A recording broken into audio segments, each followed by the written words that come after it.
What's that? You've just stumbled across a certain podcast show. And who's hosting it? Well, one of them is SOS. That's me. The other one is Sly Elsewhere. That's me. And we are the Apocalypse Bros.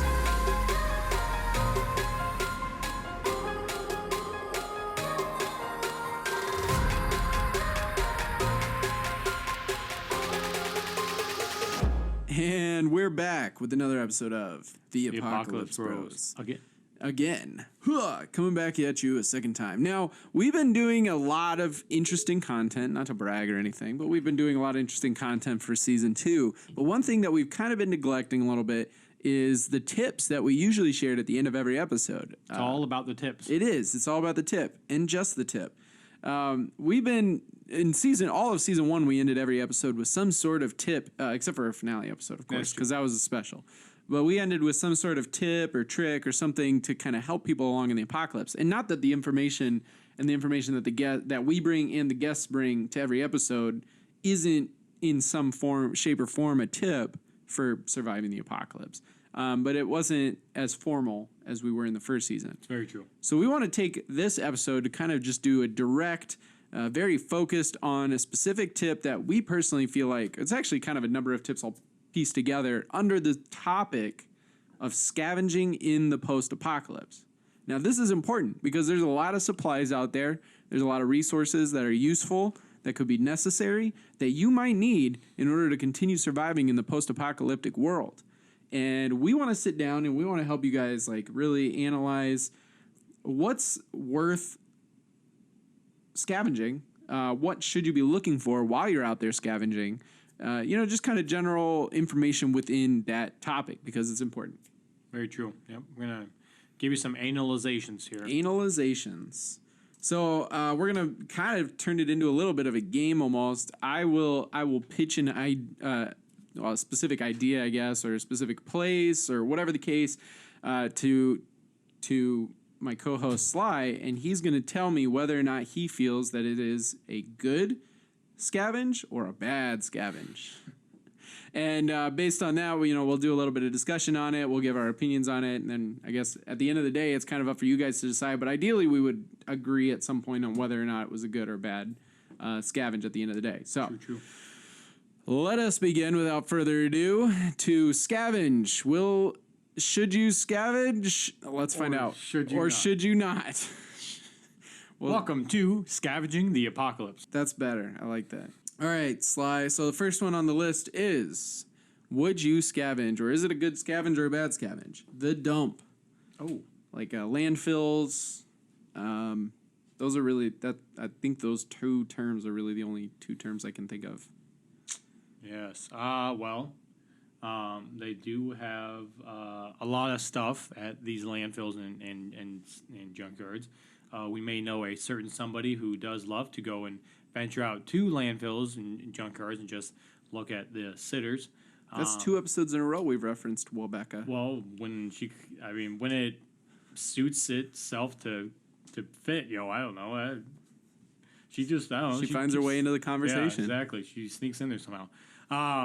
Really, someone I thought was going to be forgetful, but apparently has not been. She has not been. You're welcome for bringing it back up for all you Webecca lovers out there. I see you with the t-shirts. Don't know how you even got those. Anyway, I think you could find some really good stuff there. Obviously, the some of the cons. If you're thinking about pros and cons, the cons would probably be higher territory of Rona roamers, just because it is a big open area, and they tend to kind of gather in those areas and stuff. Also, you have a lot of possibility for getting cuts or scrapes or something that could possibly lead to infections. So you want to be very careful with that as well. So I would say take a buddy with you. Make sure you're always watching, each other's backs so Rona roamers don't creep up on it. Or raiders. Raiders also love being there because of all the materials that are lying around for grabs and stuff. So I think take a parts list maybe when you go. Don't just grab anything you see. Think about what can we use and maybe put together a parts list. We need this size bolt to fix our whatever. Then you go out and you look for that. Don't spend too much time. Don't go after dark. Horrible idea. That pretty much goes for just about any of them. Pretty much, yeah. So that's I guess my take on it. There. Okay. So would you say good scavenge or bad scavenge at the end of the? I think the based on value and the potential hazards, and then how much is required in order to go scavenge an area like that. Yeah, see, I don't think there's too much involved in to go because there are a number of them around. Virtually everyone can get to one easy enough. So I would say it's probably on the upward scale. I would probably say it's a good scavenge overall. Good scavenge. All right, good scavenge. Now, I'd agree. I feel like you never know what you're gonna find there. I feel like the diversity is kind of a nice aspect. I would say that you had to watch out for things like, rabid dogs, but they're not feral. Domestic. Yes, feral dogs. Yes. A lot of feral dogs like to hit up. That's very true because it's a lot of trash. Yeah. Just I'm sure Anthony would love to hang out in a dump just because there's so many options. Minus, of course, the fact that there's feral dogs there. Which is why I think the Rona roamers come to that as well. The smell of it kind of thing drags in them as well. That's true. And I would say along with that, because you did mention that, it is kind of a area where you never know what you're going to find. So I think it's one of those things where if you need something or a part that you're not going to find, at a at a food storage facility, something like that, well, then this is going to be one of those more unique stops that you can go to. Yeah, that's true.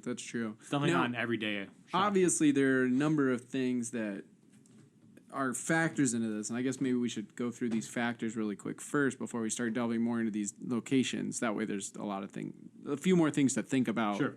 As aspects of it. So obviously, there's going to be different tools that you're going to want to have with you while scavenging. Now, I would say probably the best general tools to have with you that are either small enough or reasonable enough to carry with you without being like a huge burden to you. You don't want to be hauling. I don't know what's something large you would need to be haul. You don't need a car necessarily, right. To haul this stuff away with or whatever the case, But just some like hand tools. A rickshaw. Wouldn't somebody have to pull that? Well, yeah. You'd have to have a buddy with you. Just saying you have to have a buddy, but yeah, you can get a rickshaw. So obviously bags to hold the stuff that you're scavenging. Could be crates, whatever works best for you. However you feel, you just have to keep in mind you have to be able to carry it. Right. That's why bags are ideal. Usually they have a handle to it, whereas, a crate, you can only hold like maybe 1, 2, depending on how heavy they are. Exactly. So that can be tricky. So bags are definitely ideal. Double check for holes because you don't want to come back and find out that half of your stuff you scavenged got dropped along the way. Leaving all breadcrums also all the way back to your That's a good point. location. So. That's right. Raiders could just follow that back and say, hey, look, here's a bunch more stuff. Some sort of light source, whether that be a working flashlight, if you happen across one of those, maybe you find some batteries and you can pop them in there. A torch, if you don't have a working flashlight, you can make a torch out of just about anything. Yep. Slap some fabric on a stick, soak it in something, light it on fire. Easy peasy. Candles, you might find quite a few of those. I mean, that's as easy as just putting some wax in a cup and then lighting a string that's in the wax. I mean, you can make them yourself. Yeah. It's pretty simple. So, again, light source is important. Just in case, you don't even have to be out during the night looking for stuff. You could just be in a dark area and be like, I need to see. Nooks and crannies sometimes. Exactly. And you want to know what's in there before you start reaching your hand in there. Yeah. You don't want to just go throwing your hand blind into every nook and cranny and crevice. Because the thing is, too, you're obviously not going to be the first customer, right, to wherever you're going most times. So that's why you needed light to find those dark, shadowy corners to where someone might not have looked because they did not have a light source. That's a good point. That is a good point. Exactly. This one is a bit more in an ideal situation, but some sort of vehicle would be very handy, obviously, for hauling more stuff at a time, or even some animals. There's obviously pack animals, horses. Heck, you can have a cow with some like bags tied to it and whatnot. Very true. No big deal. Horses are obviously going to be faster. Even a large dog, you could put a couple bags on a large dog. It's not going to be if you train a dog well enough, you'll be able to do it. Yeah. Oh, absolutely, yeah. There's a number of animals you could probably have that would help you out with scavenging. Even some animals that, if you, again, train them, could search for you like Anthony does. Oh, And yeah. he's got various heightened senses. You know, he can see in the dark. He can smell better than us humans can. Very so true. he goes out scavenging. He's able to find better things and things more often than we can. So Exactly. One man's trash is Anthony's treasure. it really is. You Or should see his disgusting little trove of just junk. It Yeah. seems like to me. No offense, Anthony. I Sorry. mean, he hoards, but it also helps with us with giving away That is our true. merch to people. So He's not a hoarder in the sense that he would never let go of the stuff. No. He holds on to stuff that could potentially come in use, yeah, exactly. and he's willing to give it away for good reason. Yep. So, Oh. bolt cutters will be always useful. Those will get you through fences, get you through certain blockades. If you got big ones, they can even cut some locks. So obviously that's going to be necessary. Now, obviously, there's like 1,000,001 tools you could have that would be useful, but bolt cutters cover a lot of different areas. Yeah. That would hinder you from scavenging specifically. Right. I mean, a hammer's Yeah.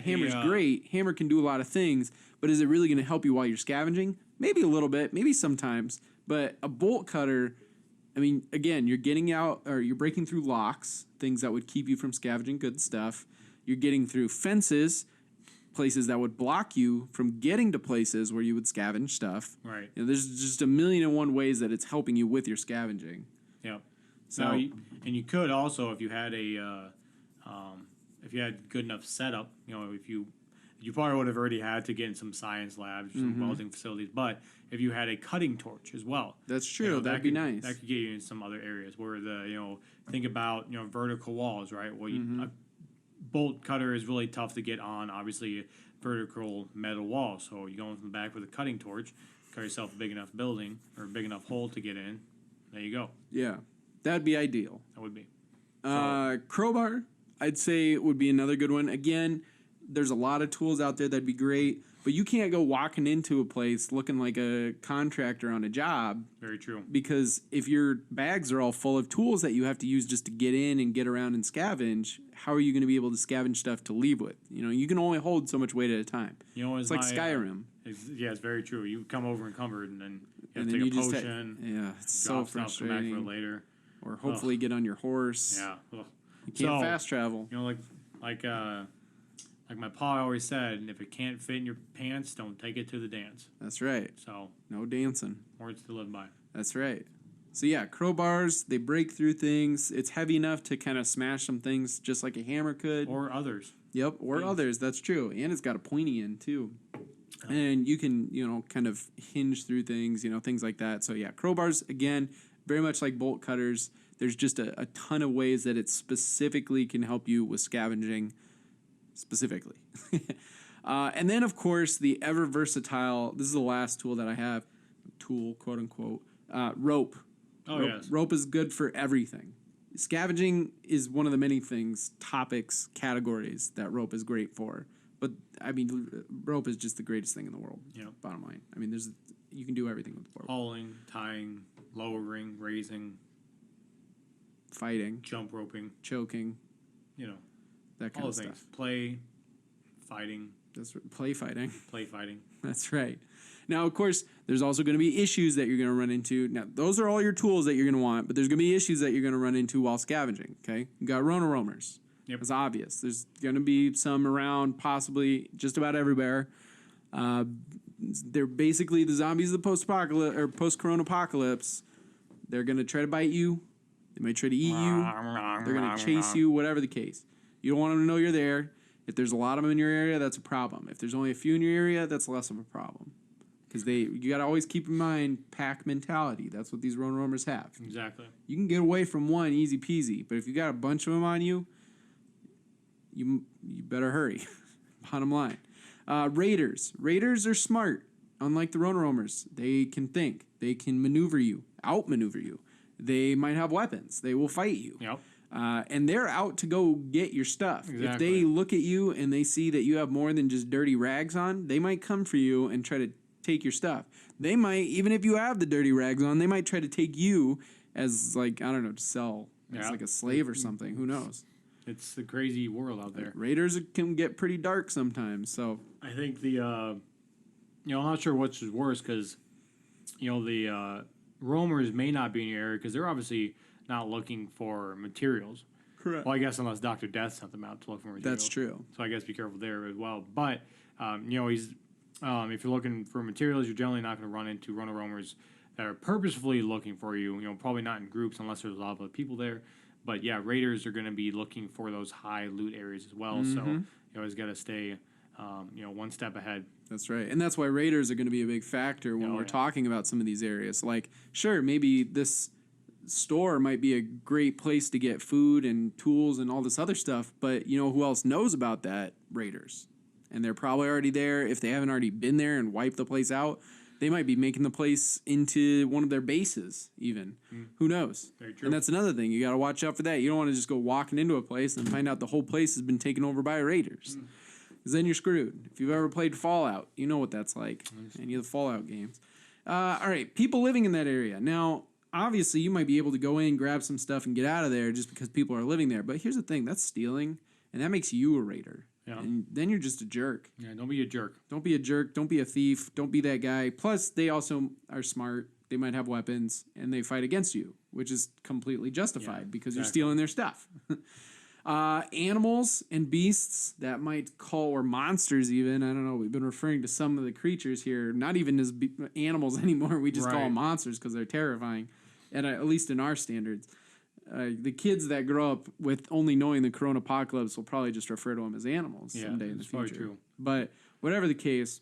And if you're wondering what animals, are going to be some of the biggest issues, just go back and listen to our top 10 creatures of the Coronapocalypse and, on the rank of, more threatening to least threatening. So yeah, we did least of whatever it was. Yeah, absolutely. Yeah, we had a whole episode based on the creatures of the Coronapocalypse. Let me go back to season 1 and check that out. I believe that was season 1, episode 7. So make sure to check that out. You'll find out all about some of the most interesting and also most dangerous creatures of the Coronapocalypse that you want to watch out for. But some of these creatures or other creatures that we didn't even list might be calling this place their home. I mean, you might even find just your everyday average bear. Yep. But you know what? You don't want to mess with that bear, so you got to watch out for those animals. Maybe a whole pack of wolves in there. Who knows? So watch out for that. Look for signs of animals that might live there, whether that be droppings, whether there might be claw marks or feet marks. Yeah, it's probably not chocolate chips. That's probably, don't just go eating everything either. Tip number 3 of the scavenging.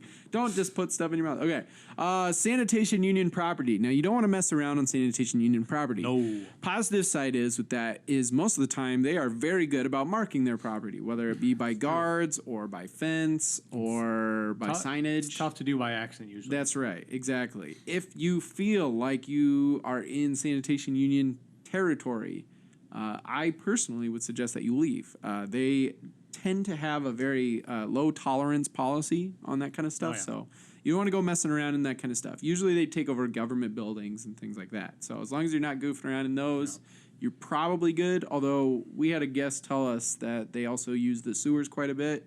That's very true. So that's a little tricky there. But you know what? Again, just keep your eye out. If you are unperceptive enough to walk into their territory without noticing, then you're definitely unperceptive enough to not notice any of the other things that we've mentioned before. Very true. So you probably are going to be dead anyway. Yeah, unless you accidentally survive like Rebecca. That's true. I feel like she does get in and out of very crazy situations all the time. And then, of course, unstable structures. Watch out for anything that might not look the most stable or whatever the case, that might topple down on you. The last thing you want is to be out scavenging, especially if you're by yourself and then get stuck under something heavy, and then you're done. Yeah, if you step in a building and you feel it start to move a little bit, probably not where you want to be. I would advise checking the structure's foundation to see what it looks like. Make sure that there's not a whole lot of cracks in it and stuff. Just kind of look. Obviously all the floors line up. Making sure that it's not uneven up top, because that's a lot of times you get the issue too. Even foundation might be okay. You get towards the top and stuff. Well, that stuff starts tumbling, and it just falls. Literally like a house of cards. One floor hits the other, and then you're just in trouble. So try to stay out of there. Also, try to avoid basements if you can. Just usually never a good idea to get down. It's probably not. No, there's probably something down there or just nothing down there that's worth even going for. Yeah. But you also have to keep in mind, you're going underneath an entire house. Exactly. If there's something unstable about the structure above you, when the whole structure is above you, there's just that much more chance that something bad is going to happen. Yeah, and you won't have any notice either because you're going to be in the basement. Yep. Until all of a sudden it's too late. Someone's out there chopping away at the Exactly. what's that Could've been a main raider holding beam or whatever in a house? What do they call that? The I-beam or the... Sure. Yeah, I know what you're talking about. What was like the term for that? It's like the one... Load bearing. Load bearing. Yeah. Load bearing wall, yeah. Yeah, so they could be smashing away at that. So, all right, next location. At the truck. Again, back to good scavenge, bad scavenge. Camping / like sports goods store. We're talking anything from Shields to Dunham's. Neither are a sponsor because they don't exist anymore. But the stores are still out there, and you might find some stuff in there. What are your thoughts, Sly? I'd say good.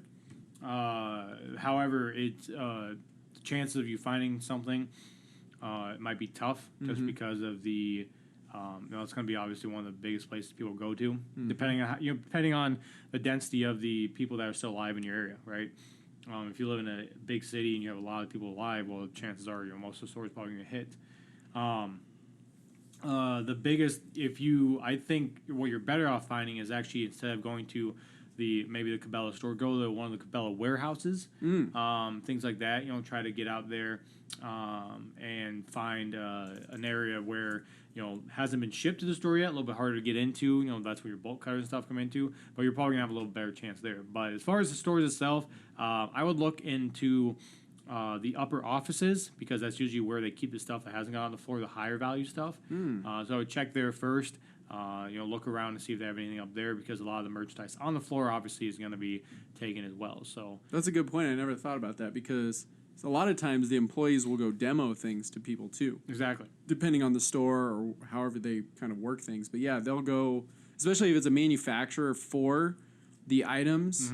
Obviously that's a good find. If you can find the factory for it, there's a higher chance you'll find at least some of those items that you're looking for. Like if you're like, I don't know any of the brands of bow manufacturers, but you're looking for a nice crossbow or something, check their facility and then go upstairs and say maybe the employees were going around visiting potential customers pre-Coronapocalypse, of course, and there might be a couple models up there that either are new and never got released or they were released and these customers went around and showed it off to customers or whatever. So they had their own on hand. So that's a good point. I didn't think about that. So it sounds like you're saying that it's a good scavenge. Yeah, I would definitely say so. I just be careful. Obviously, high raider activity in those areas. That's true. But not a lot of wildlife because they are pretty well sealed off. They have doors and stuff, so just always watch out. But yeah, and I think the biggest takeaway too is in this situation, focus more on the warehouse as in office buildings for the manufacturer as opposed to the stores that normally carry it that everybody knows about.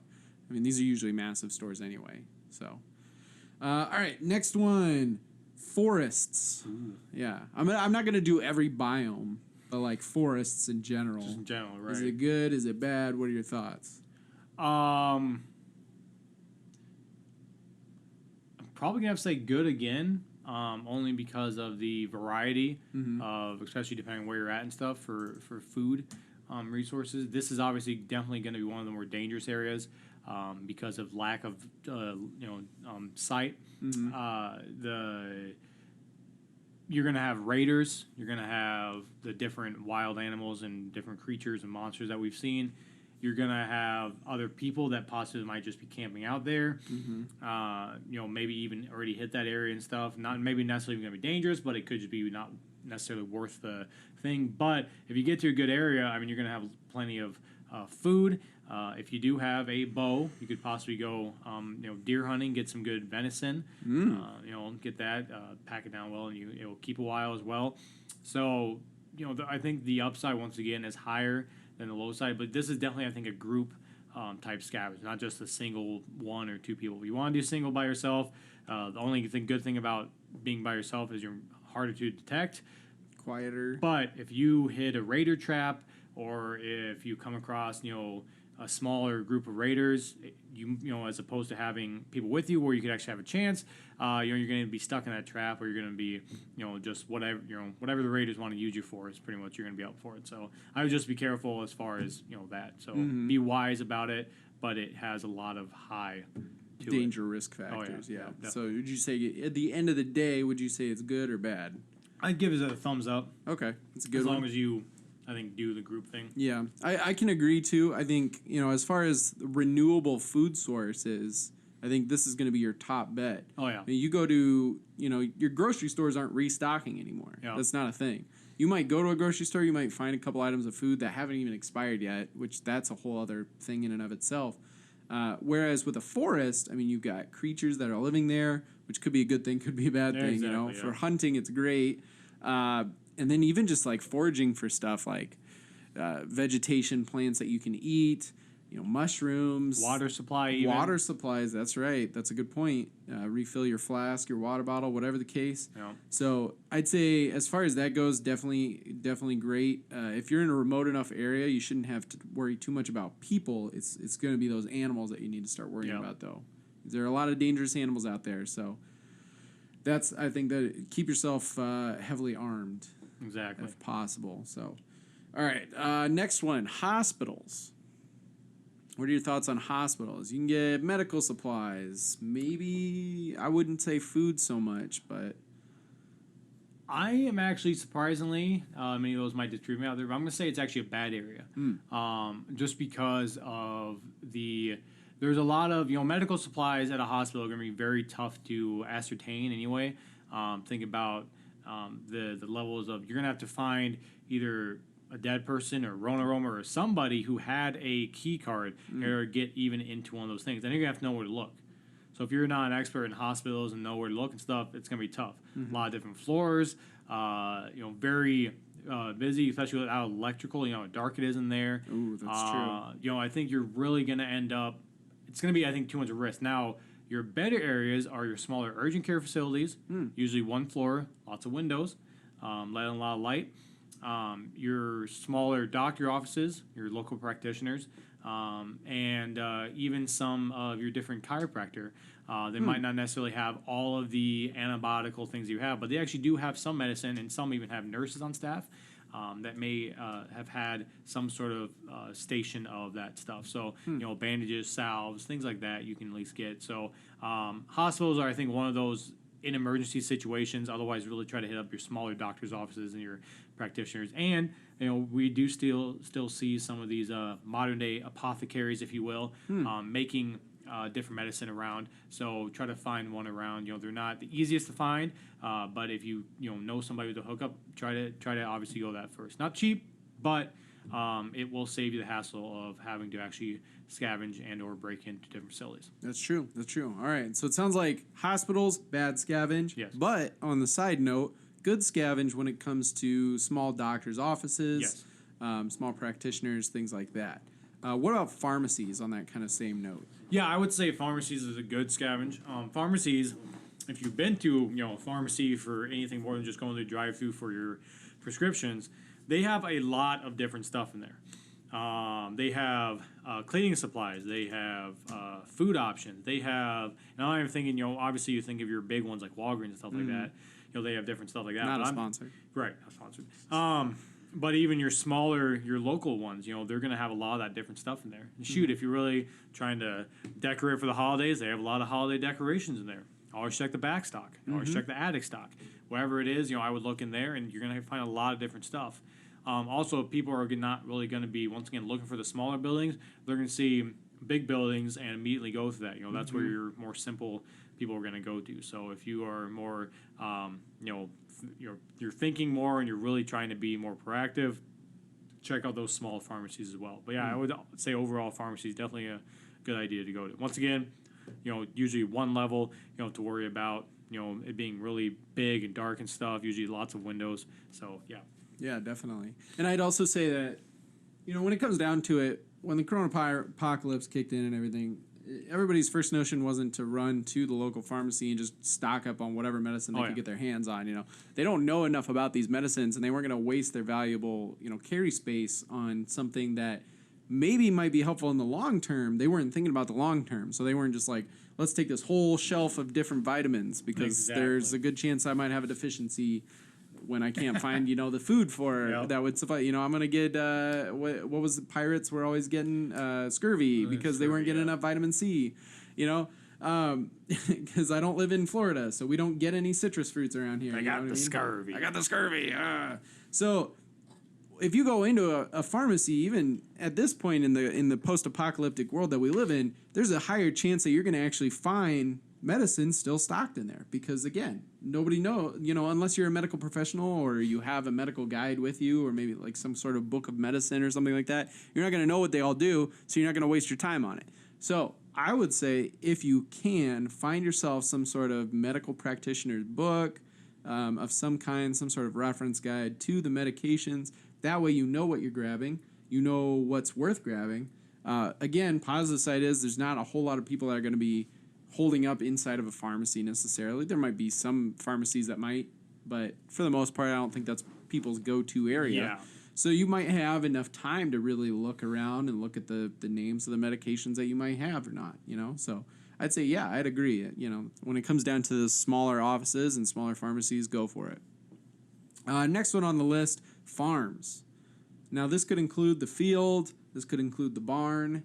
This could include the house attached to the barn. This could include the silo. What are your thoughts? Well, we just did pharmacy. Now we're doing the farm. That's right. IC. That's right. Write that one down, guys. Yep. I think farms are going to be a great area. The downfall obviously would be if it is still someone's land. You really don't know until you get there. They are pretty secluded, so there's a good chance that farmers still living on it. Yeah, this exactly. is his farm. Enough land. So I think obviously check if you're trying to be a respectful neighbor. Make sure there isn't anyone alive. Maybe go to the house first. But also, that creates a danger for raiders. So I think it's just going to be one of those things where another group type search. Also a group search because when you go to a farm, if you're going there for the main source of food, or just maybe even smaller planting equipment, if you think about less high tech farms with the older style stuff, or the animals, possibly. So I would just go. You're going to want more than yourself to try to either deal with all the animals or even haul back the food that you find from the farm. So yeah, I would go ahead and really check that out. Now one of the tips as well so you're not going up to every house and knocking to see if there's anyone there, is actually go ahead and look in the fields. If they looked really well maintained, if everything still is in rows, the chances are that someone's still living there taking care of it. If it looks completely overgrown and tough to see the food, well, then there's a good chance that people there are gone. And that's might be free game. So that's a very good tip as you walk along to see. Absolutely, I agree. All right, so it sounds like farms are going to be a good scavenge. Yes. It sounds like for the most part, really in any case and scenario, again, just make sure that nobody's already living there and maintaining the fields, because again, that kind of breaks that rule of watching out for people that are just living their lives in the post-apocalypse. Don't be a thief. Don't be that guy or girl. Who knows? But yeah, I completely agree. Check the field. If it looks overgrown, there's a good chance that you're free to do whatever.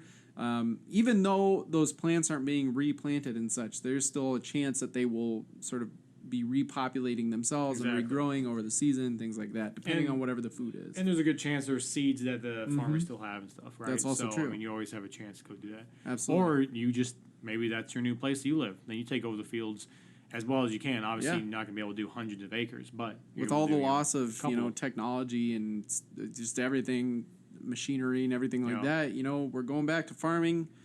Kind of from the beginning for the most part. So grab yourself a hoe, get to work. That's right. Now, I will say this might be one time where it might be worth taking the chance to break one of our rules, which was to avoid basements. A lot of times, basements and cellars on farms. Canning. A lot of farmers like to can, put jar things up. That stuff stays good for a long time. Use a flashlight when you go down there. Yeah, absolutely. Be careful. Again, don't go, bumping into a bunch of stuff because you might rupture some part of the foundation or something like that. Who knows? But it's definitely worth checking because that food could still be down there and it could still be safe to eat. It might be good. It's going to be good stuff. Also, be careful if you notice things like fruit, sometimes vegetables as well, they may start to ferment, and you might find yourself eating it, and then you might find yourself becoming somewhat drunk from the fermentation process. I learned that from Anne of Green Gables. There's an interesting fact about me. It's a historical novel. It is. It really is. All right, here's another interesting one for you. This is one most people aren't thinking about because not everybody has one of these in their area. You know, these are pretty sparse. No matter what country you live in, Sparse. They exist. Pre-apocalypse, they were a big to do. Huge. Zoos. Oh yeah. I'm gonna go with a no. It's a bad. Yeah, scavenge? it's a bad. So the one upside is zoos have especially the larger ones have kind of their own vet clinic on hand, right, for large animals. Now you can, if you know what you're doing, use the same sort of. I mean, a lot of the stuff they're giving to animals is kind of a just different grade of what they're giving to humans. Now, obviously, if you have things for lions and stuff, over 800-pound lion, it's going to be different than what you're going to take. Don't as a take that giant 150-pound human. Yeah, so it's going to be different. Obviously, once again, you're going to have to know what you're doing. All the vitamin C you'll need for life. Exactly. So if you're not a doctor, if you're not a vet, if you don't have a whole bunch of manuals, because obviously the internet is not something we can really rely on, even being around. Very much. More than a few minutes a day.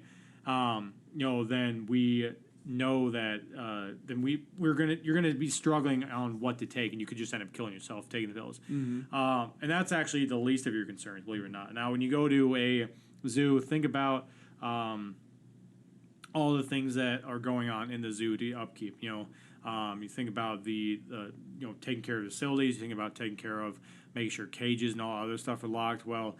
No zookeepers, nothing else. What are the chances that a rock has rusted away? What are the chances that things have gotten out? What are the chances that someone come and let them out? Whatever. You got those crazy animal activists that will do that type of stuff, and now you have these lions and tigers and possibly bears. Oh my.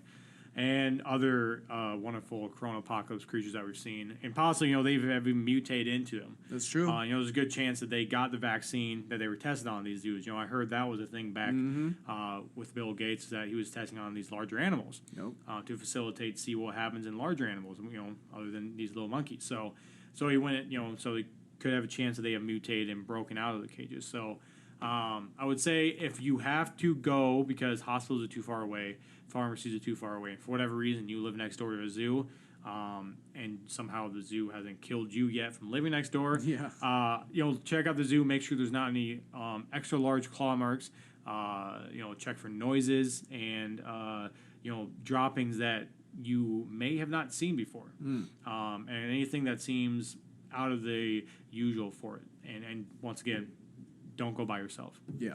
So that would be but like 99% of the time I would say that's a no. That's a bad. Yeah, I was gonna say there's really no alternatively this, right, for these zoos. It's pretty much just a big no. Petting zoo maybe, but there you unless go. they got the vaccine too, now you got these crazy little giant sheep goats things and everything. Yeah, trying to eat you. Demon goats. Yeah. All right, so zoos, bad scavenge. Moving on, police, bad. Police departments. Police department. Yes, police facilities. Now, this is one of those things where if you find a police station that has not been taken over by the sanitation union, it's not a horrible idea to check it out. Obviously, large weapon cache. The downside, obviously, is having to get in there, trying to find the lock, or just break it open. Obviously, if there isn't any security around. My tip would be to look on the outskirts of your police departments, look for smaller towns, sheriff stations. A lot of times those are good. Sheriff stations also in smaller towns and stuff are going to carry more of your shotgun type stuff, which are going to be obviously great for home defense, things like that against roamers, animals, raiders. If anyone sees a gun like that, they're probably gonna be like, you know what, maybe this isn't the house we should go to. So I would say overall probably a good Yeah. good scavenge. Fair enough. All right. Good scavenge. Yep. Good stuff to find there. I think a lot of times the stuff that's inside. I will say though, they are very fortified, both the building itself and typically a lot of the stuff inside. Won't be an easy scavenge. It will not be an easy scavenge. But if you can get in, I think it's probably worth your time. It goes back to those bolt cutters, and then you had mentioned, what was it? The cutting torch. Yeah. You might want the cutting torch. If you can get an acetylene cutting torch, then you might be in business. Also, keep in mind, you don't know if there's, it being guarded and stuff, whether it be by... I mean, these are pretty popular buildings to take over and to use as a base, so keep that in mind as well. It'll be very difficult to get inside, so it's a high risk, high reward, but the reward might be worth it. And again, if you find small sheriff offices, whatever the case, also guard sort of like any kind of guarding post, or I don't know, whatever guarding office, whether it be at like maybe a retail store or something along those lines. There might be some good stuff in there as well, so it might be worth checking out. Good point about the taking over for bases and stuff. You never know if a Brotherhood of Steel type is going to be taking over the police stations. That's true. This is an interesting one that we actually had somebody send in to us mentioning it. And so I've been saving it since then. But semi-trucks, or specifically semi-trailers. Oh. Good scavenge, bad scavenge? I say good scavenge, mainly because of the ease and quickness that you can get in there. You'll generally, if they are locked, it's generally one padlock, which is super easy to get open, or could be open already, or just load locks, which are super easy to do. So you could go ahead and just cut open with any sort of bolt cutters. So if you got any decent bolt cutters there are, you cut it open it up. Never know what you can find inside. Nothing in there. I mean, you might know what they'll find inside if you look at like where this trailer came from. And once again, if you see or smell anything, coming from it, probably know. If you hear any noise moving around in it, probably know. The only thing that you're gonna find, if that case is roamers or some sort of animal, it's probably not gonna be A, good to eat, or B, very friendly. So if it's being held inside of a truck trailer, I would be that's like the raptors from Jurassic Park at the beginning. Exactly. So I would just anything that, as far as that goes and stuff, but and look at the trailer. Some trailers, a lot of trailers may have just the trucking name, but it also may have where it's headed or where it's coming from, right? I know like the McDonald's trucks, not sponsored. Have like big long trailers that say McDonald's on them. Yeah. So anything like that, will tell you exactly what's in it. If it is food related, as far as fresh food, chances are it's probably bad. Yeah. Look for things that are going to be labeled, grocery stores on them, because you're gonna have a lot of different canned stuff, things goods, like that. And yeah, definitely. So, in that case, if it is like a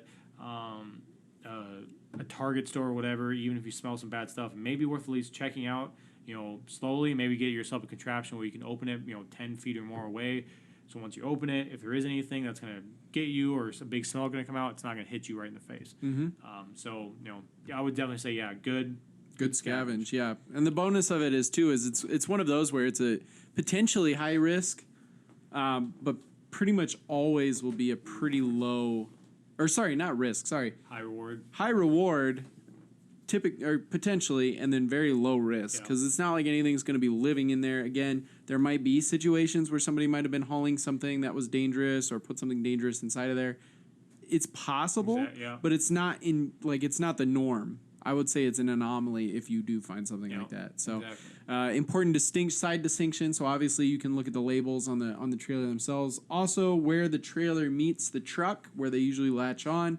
If there's kind of a rounded piece of machinery attached to it, that's going to be a refrigerated trailer. So that's something to keep in mind. Yeah. That's going to have like the cold stuff or the stuff that needed to be kept cold. Exactly. That's going to have that in there. So that I'm not saying it's not worth popping it open, but again, if you start smelling stuff, that's a bad sign. If you find one that does not have that on the front, that is a drive-in trailer, and that might have stuff that should have stuff that isn't going to have to worry about the fact that, it needs to be cold or not. In that case, the worst scenario you're probably going to have is maybe some bread. Yeah. It gets wet or, mold, obviously. Whatever, you can get rid of that, and then you're going to have, boxes of stuff. Yeah. Noodles, canned of soup. Yep. Whatever. That's So good stuff. then you get to go. And then who knows what kind of like other, retail related items that might be in there. Exactly. You might find machinery, you might find tools, different sporting clothing, goods, clothing. Going into wintertime. Absolutely. You always can get more of that stuff. One of the biggest things always to look for in that, too, as a bonus tip is if it is backed into a dock with the trailer door and the dock door closed, you have a very good chance of finding something good because you're not going to be able to get into very easy. You're going to have to get into the dock of the warehouse, and then you're going to have to open that, and then you're going to have to probably cut a bolt on the trailer itself, and then you're going to have to get that door open. So there's a lot to go into in order to get into it, which means a lot of people aren't going to go for those sort of trailers first. So if you can get yourself into there, and we might be talking about warehouses in a minute, but you also have to be careful with those warehouses. Once again, big, dark areas where you are not going to be able to see. But, once again, a lot of different stuff in there. So yeah, absolutely. So, yeah, I would definitely agree that's a good one. And there's just so little to lose, so you might as well just check it out and see what happens. So check it out. Another good one that I think is kind of a 50-50, at least in my opinion. So I'll be interested to see what you think about it. Pawn shops. Oh, pawn shops. I think I'll say good just for the low risk factor. Once again, they're usually pretty small. Yeah, pretty small areas. You can kind of tell if it's been hit. You a lot of times can just look through the door and see if it's anyone's in there. Obviously, if there is any of those old pawn shop owners that are just sitting there waiting for someone to come in, you got to be careful with that and stuff. So just maybe they have all the guns in the world they could possibly ask for to use against you. So give it a knock just to make sure that there is anyone home. And if you get a real reply or whatever, just say, "Oh, never mind, bye." Head on your way. Don't impose on an area where you shouldn't be. So overall, I'd probably say that's a good. If you do it smartly, it's a good one. Yeah, I'd agree. The space is too small for someone to really be living there. More than like one person, maybe two, at the most, to be living there. So a lot of people won't make it into sort of a hideout or anything like that. It doesn't have great. As far as being able to defense, you have such a small area that you usually have like a front door and a back door. Yeah. And you're sandwiched in on the wall. So it's not really anywhere to go if you get ambushed. You go at the back, well, there could be ambush there too. Yeah. So they might have like a cage by where the register would be, but that'd be about it. Yeah. Honestly. Another bonus, obviously, is the fact that there's potentially really valuable stuff there. Oh, yeah. Including weapons. Weapons being like one of the biggest things. So those are obviously very useful. Of course, the one negative being that there's a pretty good chance that it's already been looted. Oh yeah. But I'd say with the low risk that's there, it might be worth checking into. Yeah. Good news is in most cities there's tons of pawn shops. Just about everybody's got at least one. It's kind of like bars. Exactly. You're never going to go to a town even that doesn't at least have one bar. I've been to small towns that had more bars and churches. That's right. That's right. Let's see. Pet stores. What are your thoughts on pet stores? Unless you have an animal, I think majority of the time it's probably going to be a waste of time. Just from the standpoint of there's not a whole lot in there. A lot of them can be bigger areas, which isn't an issue necessarily. Now, in a pinch, you can eat, dog food if you have to, if you're really that emergency. So if that, go for it. But it's probably not going to be one of the large hit areas. So that's something. And there probably are some supplies that you could use, but I just think your time's probably going to be spent elsewhere. So I would probably say for me, it would be just a no-go area for me. Just, it might have a nice amount of space to use if you wanted to turn it into some sort of hideout. Not a whole lot as far as protection goes, because, again, it's just another one of your, average retailers. Yeah. But, yeah, you're right. When it comes down to food, if it's an emergency, you can eat dog food, cat food even. But at the end of the day, if you don't have to, don't do it. Exactly. From what I hear, I've never really personally eaten either. So, surprisingly, even in the apocalypse, I haven't had a chance to eat dog or cat food. Been okay. Got good supply. And that's all right. Goods. Yeah. So, that is definitely a start. We honestly have more to this list to go, but I think we might honestly have to do a part 2 on this. Yeah, I think we might have to. So we will save more for next time, so make sure to keep a listen. And one way that you'll be able to be reminded of next time is to follow the show on whatever platform that you're listening to it on. That's right. Subscribe, follow, like, even comment. Sometimes that helps you remember things. I don't know. But we're on a variety of different networks. Basically, wherever you can listen to podcasts, you can probably find the Apocalypse Bros. That includes Spotify, iTunes, iHeartMedia, YouTube. I don't know. There's like 8 other ones. I can't even list them all off. Some of them you probably have never even heard of, but we're there because that's just how it works. Just search podcast on your app store. You could just Google us. It's true. And it'll probably be one of the first. I'm going to do it right now. I'm going to do it. I'm going to Google it. Where is it? Where are we? There's not a whole lot of Apocalypse Bros. Apocalypse Bros. Boom. It's the first one on there through IMDb, but you won't be able to listen to it there. You'll just be able to see it. Nevertheless... we are there. You will find it. It is free to listen to. You don't have to pay for anything. Although if you do want to pay for anything, you can check out our Facebook page and you'll find a link to our store where you can get official Apocalypse Bros merchandise. That's right. Shirts, hats, socks. I think we sell socks. I'm pretty sure. Stickers. That's a good one. You can stick it on anything. You can put it on your computer. You can put it on your axe. And we still have masks. We do still have masks. That's right. If you're trying to avoid the coronavirus, we talked to Mask and Robbins recently. I'm sure he would advocate for these masks as long as you're wearing it above your nose. I think they're Mask and Robbins approved. That's right. They are. We should have a signature from him. That'd be great. We could add that on there. Yeah. We will personally stamp every mask you That's not true. Somebody will personally stamp them. Yeah, someone out there, maybe Anthony, whatever the case. So make sure to check it out there. Again, make sure to follow the Facebook page. Like I mentioned before, we call it our bunker. It's the Apocalypse Bros Facebook page. You can go to facebook.com/Apocalypse Bros. It's that easy. It's all right there. I said a lot right there. It's true. It exists. So make sure to follow that because you will be able to interact with other fans of the show. You'll be able to interact with us, and then you'll be able to find out more information about the show. You'll be able to participate in our surveys and things like that. You know, we do all kinds of fun stuff. Polls, that's the word I was looking for. Get in our DMs. Oh, hot. So make sure to check that out. And again, make sure to keep an eye out for our next episode next week where we'll be discussing more about scavenging. This has been Scavenging. This has been another episode of the Apocalypse Bros.